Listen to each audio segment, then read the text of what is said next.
শিক্ষক স্বামী নিতেশ দাসৰ হাতত প্ৰাণ লোৱা পংখী সন্দিকৈক লৈ এতিয়া সামাজিক মাধ্যম উদ্ধাল হৈ পৰিছে। উত্তাল এতিয়া শিৱসাগৰৰ ডিমৌ। মাত্ৰ 3 মাহৰ পূৰ্বে নিতেশ দাসৰ সৈতে পংখী সন্দিকৈৰ বিবাহপাশত আবদ্ধ হোৱাৰ পিছতে স্বামীৰ পৰকীয়া প্ৰেমৰ সৈতে ধৰা পৰিছিল। পিছে পংখী সন্দিকৈৰ মৃত্যুৰ পিছতে পংখী সন্দিকৈৰ পূৰ্বৰ এতিয়া ভিডিঅ' সামাজিক মাধ্যমত প্ৰায়ে ভাইৰেল হৈ পৰিছে। মৃত্যুৰ আগতে কি কৈছিল পংখী সন্দিকৈৰ সবিশেষ যাওঁ বলক ভিডিঅ'টো চাওক।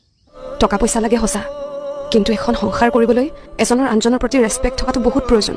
প্ৰেমটো জীৱনত সকলোৱে কৰে, কিন্তু যি বিয়াৰ পাছতো প্ৰেম কৰিব পাৰে সি এটাই। পিছে এয়া ৰিয়েল লাইফত কোৱা কথা নহয়, এয়া আছিল এখন ছুটি ছবিত অভিনয়ৰ কিছু আংশিক দৃশ্যহে।